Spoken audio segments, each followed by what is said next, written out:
Hi, I'm Jesús Díaz and this is the video about the writing in music of the series Sight Singing Theory 101 from the Do Re Mi Tutor project. Video in which we will get ready to start reading music right away by discussing all we need to know for now about the musical notation. We will explore the staff, ledger lines, clef, bar lines, time signature, metronome mark, and some others. Besides, we will watch some sort of silent music playing. That's coming up.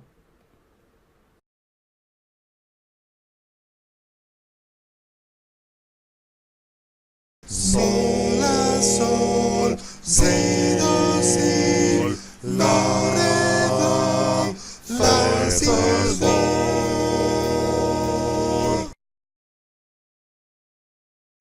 Basically, writing music presents an initial double issue: where to write the notes and how to represent them. Let's take one step at a time. First of all, to write notes, whether by hand, computer, mechanically, or any other means, we need a particular background or format, which consists of a set of 5 horizontal lines, equidistant like this, that with their intermediate spaces is called staff. The paper with preprinted staves is called staff paper and looks like this.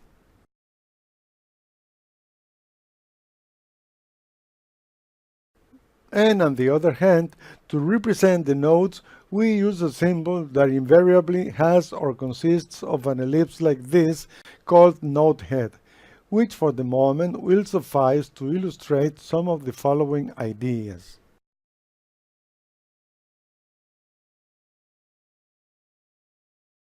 Back to the staff, its lines and intermediate spaces, enumerated from bottom to top as shown here, are the actual positions where notes are written or printed, where successive positions, whether lines or spaces, correspond to successive notes, with higher notes being placed upwards and lower notes downwards.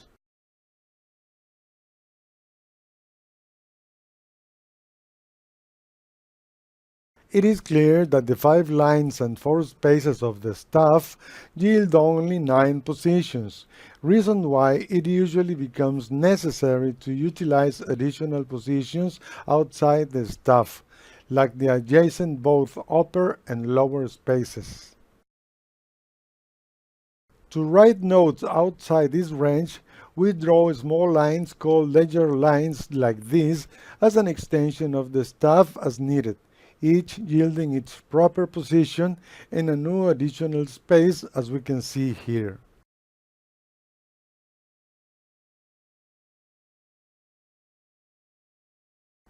We already know that the relative height of a note corresponds to its vertical position, but its specific height, as well as its particular name, are determined by a symbol called clef, of which we will focus on its treble version, whose shape is this, is located at the left of every staff and assigns the name G or So to the second line, consequently assigning the heights and names of the remaining positions in the order already known.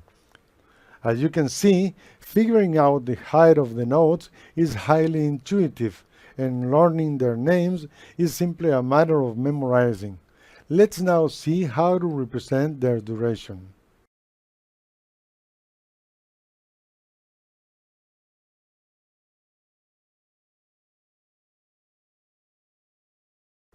Curiously, the duration or rhythm value of a note is the only property indicated by its symbol, regardless of its position on the staff, for which a different symbol exists for every different possible value.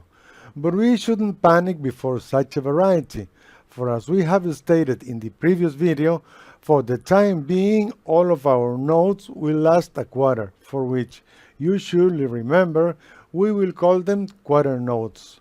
Pretty obvious, right? The symbol for the quarter note is just the ellipse already presented with a little stem attached to it to the left and downwards for notes on the third or central line and above, and to the right and upwards below it, unless needed otherwise.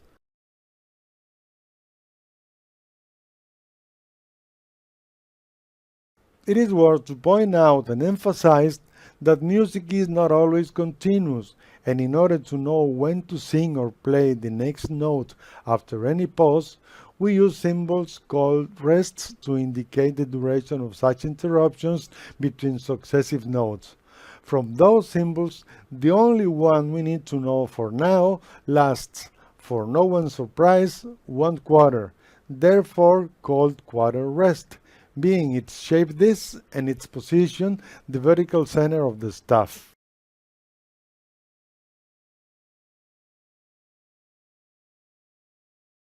One advantage of employing only both quarter notes and rests is that every note will correspond to a metronome stick, easing our initial practices, as we will feel shortly. A third important issue in music writing is the passing of time, which is expressed from left to right with bars represented as horizontal sections of the staff separated by vertical lines like these called bar lines, although the last of them is always different as shown here. Importantly enough, the duration of a bar is totally independent of its graphical width, which can freely vary depending upon the notes contained or other reasons.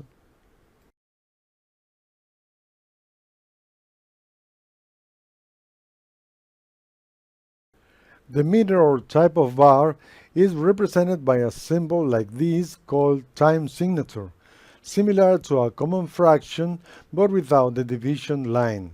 Signature in which the upper figure indicates the number of beats in the bar and the lower the rhythm value assigned to the beats, corresponding the 4 shown here to our pretty soon familiar quarter. The time signature is located to the right of the clef on the first staff, as shown in this image with the symbols of the 2-4, 3-4, and 4-4 bars referred to in the previous video about the time. All this in action shortly.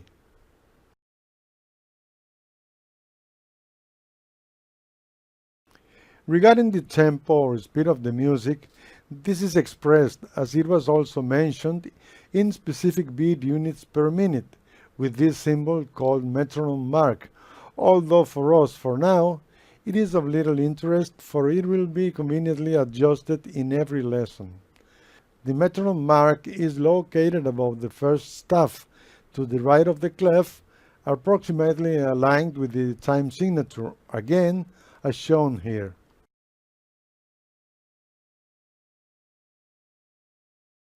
Well, that's it. But it is almost solfege time, and to begin getting acquainted with the exercises we will soon be reading, let's review the concepts of beats and measures observing the following animations. This is a silent staff with 4-2-4 bars, as indicated by its time signature. In absence of notes, we must represent every beat with a quarter rest, for which every bar contains 2. Even without notes to listen to, we will see every rest symbol written in red in turn, while the metronome marks the time, as well as the current bar highlighted in yellow. Again, notice the higher tick on every first beat. To facilitate coordination, especially in collective performances, it is customary to mark 1 bar before the actual reading, reason why the staff animation will start at the 3rd tick.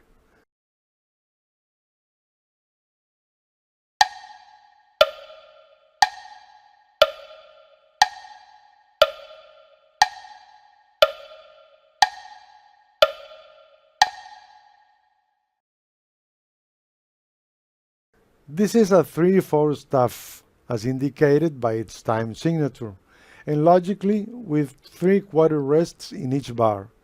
This time the animation starts at the 4th tick.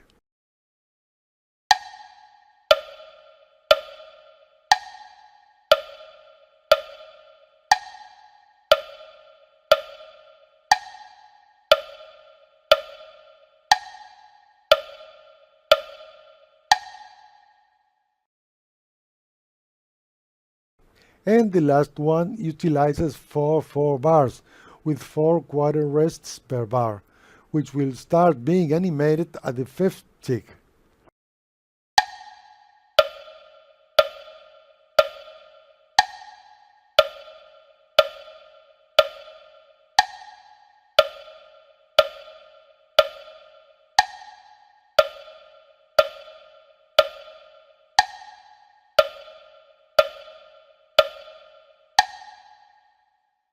All right, all we have seen by now must suffice to start reading some music. Let's get ready to do some solfege by watching the first lesson, the first degree, the tonic, available here as well as the whole series. I'll see you there.